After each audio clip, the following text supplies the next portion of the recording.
Yeah, welcome once again, everybody. Here you are in Physics 003 class, the wave topic. We have been dealing with some things that we need to consider some calculations. We have talked about the issues that has to do with the terminologies of wave. Now today we want to consider calculations that have to do with the terminologies of wave. There are calculations involving some terms in wave motion. And last time we have talked about some things like the definition of wave. We talked about the classification of wave. We have discussed some of the things that have to do with the terms like wave amplitude, the crest of the wave, the trough of the wave velocity, frequency of the wave, and so on and so forth.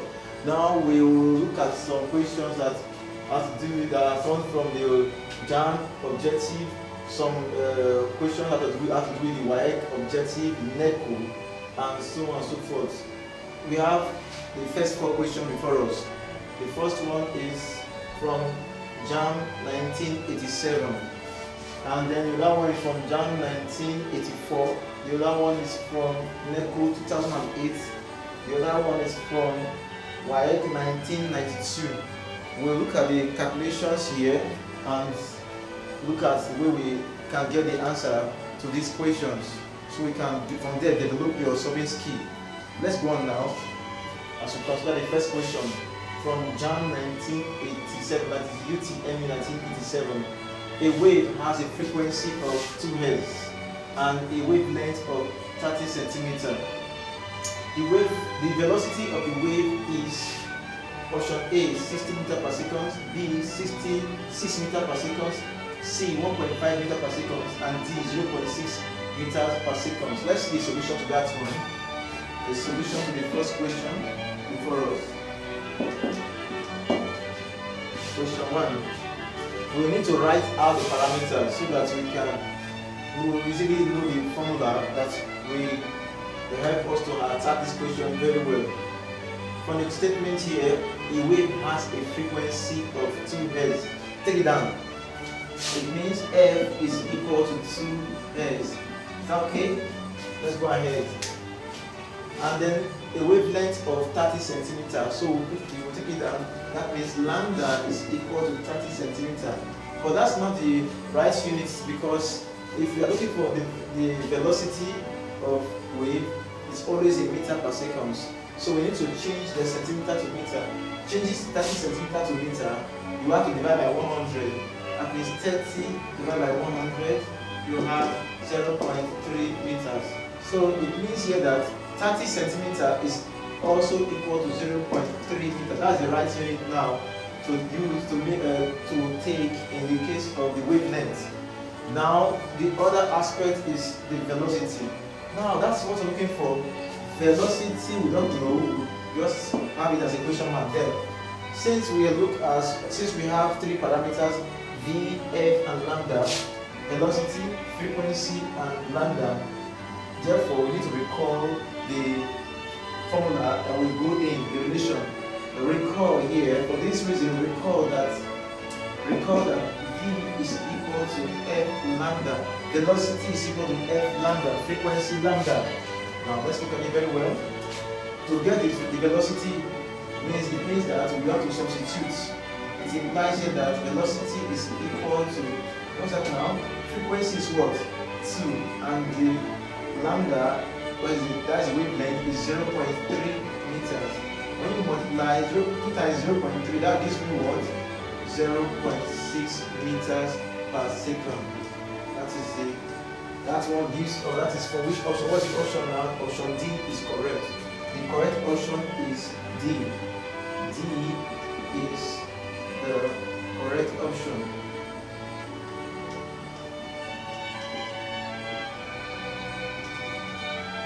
Now the next question before us is UTME, that is JAM 1984. Yes, very, very simple. Let's go ahead. Radio waves have a velocity of 3 times 10 raised to power 8 meters per second. The radio station sends out a broadcast on a frequency of 800 kilohertz. That means 800,000 Hz. The wavelength of the broadcast is A, 375.0 meters, B, 267.0 meters, C, 240.0 meters, and D, 37.5 meters. Take it again. A radio waves have a velocity of 3 times 10 raised to power 8 meters per second. A radio station sends out a broadcast on a frequency of 800 kHz. The wavelength of the broadcast is A, 375.0 meters, B, 267.0 meters, C, 240.0 meters, and D, 37.5 meters. Let's go ahead now. The first thing to do, like I said before, we need to write down or take down the parameters. What are the parameters? Let's look at what is obtainable here. In this very question, velocity is given. What is given and what is not given? Velocity is given, and what is velocity V? V is equal to 3 times 10 raised to power 8 meters per second. And what is given again? What is given again is frequency as a F. And what's that now? Frequency is 800,000, that's kilo. 800 kilo means 800,000 Hz. That's what we have there. And then once again, we need to look into what is working, what we don't have, and what we're looking for is the wavelength. And the wavelength, that's our lambda. Therefore, we can say lambda, we don't know what's there, we are looking for the lambda, and therefore we write question mark in that very place. Since we have V, F, and lambda, the same, we still need to recall the same relation between V, F, and lambda, the formula that exists that connects V, F, and lambda. Recall that, what we need to recall that V is equal to F lambda. Since we are looking for lambda, we make lambda the subject of the formula, and it implies that lambda is equal to V over F.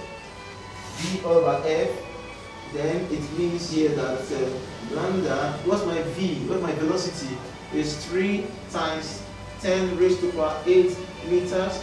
What's my, we look at it very well, the frequency is 800,000 Hz. Now, since, look at it very well, the frequency is 800,000 Hz, we need to use, since the lambda, so since the velocity is in standard form, we need to change the frequency value to standard form. And at 800,000 Hz, that means you have 800,000 Hz. In standard form, that gives me 8 times 10 raised to power 5 Hz. 8 times 10 raised to power 5 Hz. So we take it down here. 8 times 10 raised to power 5 Hz. 8 times 10 raised to power 5 under the velocity. Here we need to consider it very well. 3 over 8. It means 3 over 8 times, applying indices here, 10 raised to power 8 all over 10 raised to power 5. In indices form, that means you have 10 raised to power 8 minus 5. That will give me 10 raised to power 3. Applying the indices principle. Now we can say, in the aspect, we consider this one to become 3 over 8 times 10 raised to power 3. 10 raised to power 3. And 3 over 8 also means 0.375. That is it. 3 over 8 also means 0.375. Then times 10 raised to power 3. Times 10 raised to power 3. And you know quite well that 10 raised to power 3 also means 1,000. 10 raised to power 3 also means 1,000. So you take it out the very way. Just unite everything together. You have 10 raised to power 1,000 times 375. 1,000 times 0.375 give me 375 meters. It will give me 375 meters. So here we have 375 meters as the lambda was the wavelength. Therefore, lambda is equal to 375 meters. 375 meters. And the option, the correct option is A. A is 375 meters, B is 267 meters, C 240 meters, and D 37 meters. The correct option is A. Let's go to the third question here before us. I believe you're getting it right. And if you have any question to ask, you take it down. If you are still having some confusion in your mind, you take it down and send it to us via WhatsApp. We'll give you the correct answer later.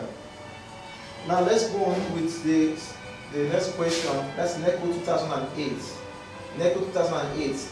And that says infrared rays of frequency 1.0 times 10 raised to the power 13 Hz have a wavelength of 3.0 times 10 raised to the power minus 5 meters in vacuum. In vacuum, take note of that word, vacuum. The wavelength of X-rays of frequency 5.0 times 10 raised to the power 16 Hz in vacuum will be A. 6.0 times 10 raised to the power minus 23 meters, B. 6.0 times 10 raised to the power minus 9 meters, D. 5.0 times 10 raised to the power 16 meters, and E. 6.0 times 10 raised to the power 7 meters. Once again, look at it very well. Infrared rays of frequency 1.0 times 10 raised to the power 13 Hz have a frequency of 3.0 times 10 raised to the power minus 5 meters in vacuum. The wavelength of X-rays of frequency 5.0 times 10 raised to the power 16 Hz in vacuum will be. Now let's look at these are the options before us. We have seen it before. Now let's go ahead. I said before, take note of the word vacuum. Now the velocity of a wave in vacuum, we need to know, is always the same for any type of wave. If you have an infrared ray in vacuum, the velocity will be the same as that of the velocity of X-ray in vacuum. There are two ways to handle this case here. I can say here that for the case of the infrared ray, frequency was given and the wavelength was given. Then in the case of the X-rays in vacuum, frequency was given and we are asked to find the wavelength. So it means here that we need to consider the first case, case 1 and case 2. Case 1 and case 2. That is another way of handling this matter. Case 1 and case 2. Let's now see right here. Let us recall, first of all, that velocity v is equal to f lambda. Then in case of the infrared, in case 1,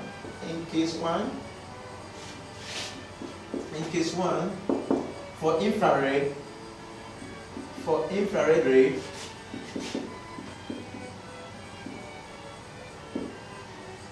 the infrared ray, the question is, what is the velocity? The velocity, let's call it v1. Then, what is the frequency? We don't know. Okay, that is given already. The velocity we don't know yet. Then the frequency f1, in the case of the infrared, in case 1, is that's given to us is 1.0 times 10 raised to the power 13 Hz. Then in the case of the wavelength for infrared ray, it's given already, and that is lambda 1, and that is what 3.0 times 10 raised to the power minus 5 meters. That is the case of the infrared ray being the case 1. Then there's also case 2. That's the case of the X-ray. For X-ray, in case 2, that is the X-ray.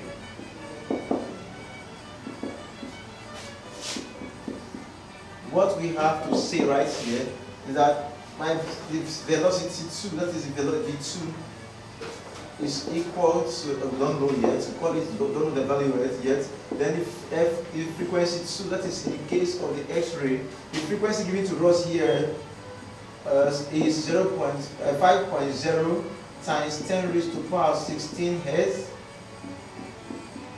Then what we are asked to look for is the wavelength of the X-ray. The wavelength of the X-ray is lambda 2, we don't know.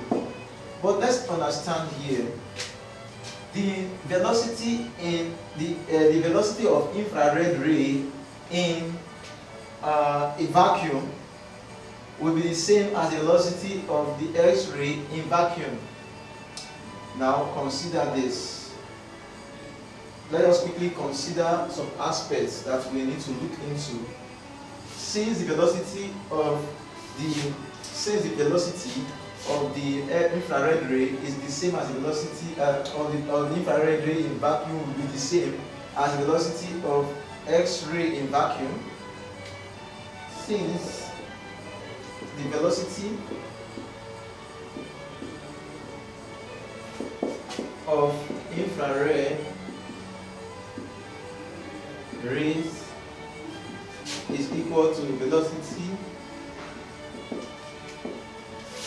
of X-ray in vacuum,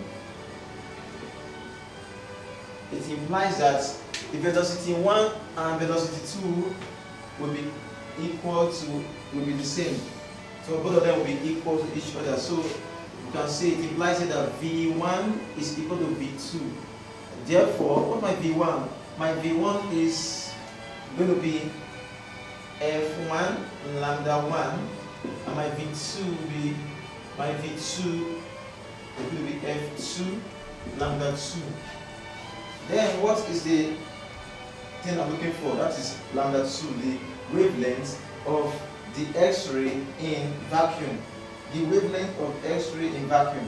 It implies that in vacuum, lambda 2, that the wavelength of the X-ray will be equal to, making your lambda 2 the standard formula.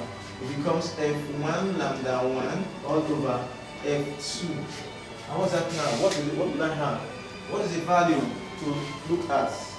Now it means here that lambda 2, that is the wavelength of the X-ray vacuum, is equal to, what's my F1?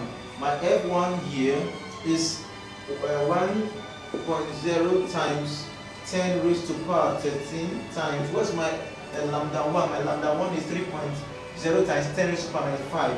3.0 times 10 raised to power minus 5 all over the F2. What's my F2? Is 5.0 times 10 raised to power 16. And then what I have here will now become, but when you go through and solve everything, you will find out that here I have to break this one up. 10 raised to power 15. You have the details here. 10. 1 times 3, it will be 3 times, then 10 raised to power 13 times 10 raised to power minus 5. Following the indices pattern, the principal indices, we have it to be 10 raised to power 8 all over.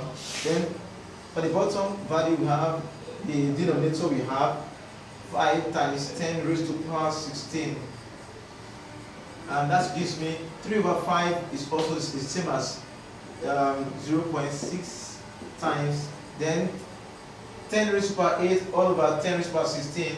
Following the indices, that will give me 10 raised to power minus 8. And finally, we have it that it will be 6 times 10 raised to power minus 9. And the option is B. The option is B. Option B is correct. 6 times 10 raised to power minus 9. 6 times 10 raised to power minus 9 meters. That is the right answer to the question. I believe you're getting it right. Go through once again. But there's another method we can apply. If you look at it very well, from the beginning, recall that the velocity is F lambda, and look at the case 1 for infrared ray. You know that the values are here, the values given to us. Then in case of the X-ray, the values given to us, the parameters are stated out.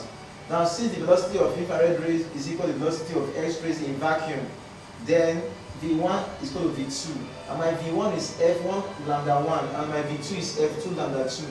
And therefore, when you equate both sides, you can now go further to make your lambda 2 the subject formula, since you are looking for the value of lambda 2, that is the wavelength of the X-ray. Now, when you go ahead to do your substitution, you will have it this way, that everything you have on top, the numerator is 1.0 times 10 raised to power 13 times 3.0 times 10 raised to power minus 5 all over 5.0 times 10 raised to power 16. When you work it on top, when you work out the numerator, everything becomes 3 times 10 raised to power 8 all over 5 times 10 raised to the power 16. Applying indices for the 10 raised to the power 8 and 10 raised to the power 16, you will have 10 raised to the power minus 8. Then 3 over 5 gives me 0.6. So everything finally gives me 0.6 times 10 raised to the power minus 8. Then work it out again, adjust your standard form by moving your point forward. You will have 6 times 10 raised to the power minus 9 meters. That's the right answer to the question. There's another way of handling this matter. There's another method you can apply, but that's just taking another time to if you want to know more about it, I can do that later for you. But this one is enough for us to follow. Now let's come to the next question, question 4. Question 4. That's very simple, very easy to look into. Question 4 is from the diagram. As for the question we have in WAEC 1992. Let's consider the diagram before us. The diagram above shows a waveform in which energy is transferred from A to B, that is from point A to point B, in the time of 2.5 times 10 raised to the power minus 3 seconds. The question is, calculate the frequency of the wave. Calculate the frequency of the wave. If you are asked to carry out this calculation, but let's look at the options here. 1.0 times 10 raised to the power 3 hertz, B is 2.0 times 10 raised to the power 3 hertz, and C is 3.0 times 10 raised to the power 2 hertz, and D 3.0 times 10 raised to the power 4 hertz. Now, when you consider this, as usual, we need to write out our parameters. When you write out the parameters, we now know what the kind of formula to apply and how to go about it. Very easy. But let's go back again and study our diagram very well. Let's consider the diagram. Before us, we see here that the diagram is like when you put from point A, this point A now, and then from point A you move. Let's know how many circles are there or how many wavelengths are there. When you move from point A up and come down, this is one circle, one wavelength. Then move from one delivery point up, then come back again to delivery point again. That is another corresponding point. That is circle 2, that is wavelength 2. Then moving from different place to point B is half circle. So it means you have 2.5 circles. That's what we have. We have 2.5 circles, or we can say 2.5 lambda, or you can say 2.5 wavelengths. Now let's consider what we have to do concerning the calculations. The first thing to do, like we always say, take down the parameters, write out the parameters in that question. Now the question is, what are the parameters? What are the things that are given to us in the equation? What was given to us in the equation? The first thing given to us in the equation is the time that the wave actually occur. Now the time is represented by small letter t. The time t, time is given to us, that is equal to 2.5 times 10 raised to the power minus 3 seconds. Or minus 3 seconds, and then the other one is calculate the frequency. But if we are let's take it that frequency is what we are asked to find, and we don't know that. Let's use a question mark to represent it.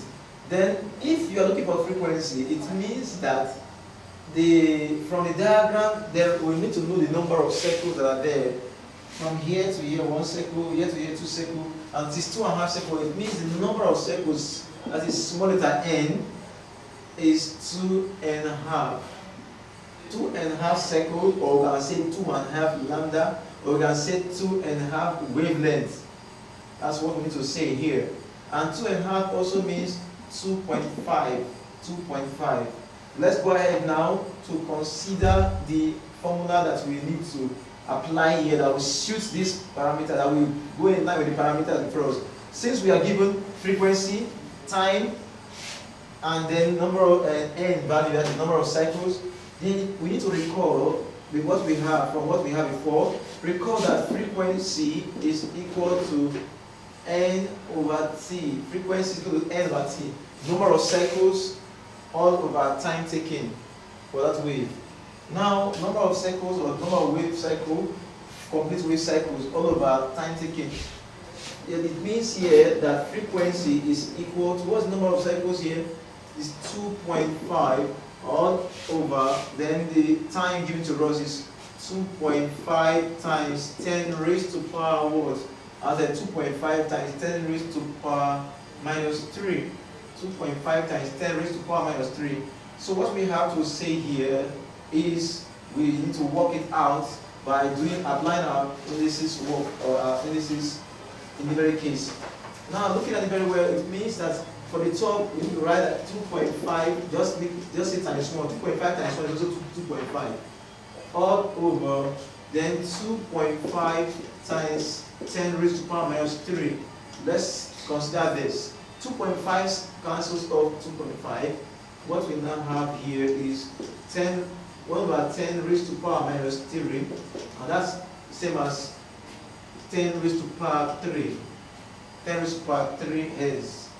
And having known this, since we have 10 raised to power 3 heads, it means that the correct option, therefore the frequency is equal to 10 raised to power 3 heads, or we can also write it as 1 times 10 raised to power 3 heads, because 1 times 10 raised to power 3 is also the same as 10 raised to power 3. And the correct option to the question before us is option A. A is the correct option. And these are the pattern there are some of the ways we can use to handle some of the questions before us.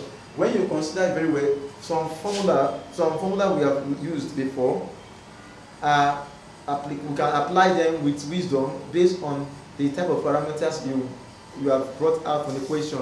So let's also learn how to apply the formula for every question based on the parameters that you have written out from any given question given to you. And this will help you to know how to start and how to end.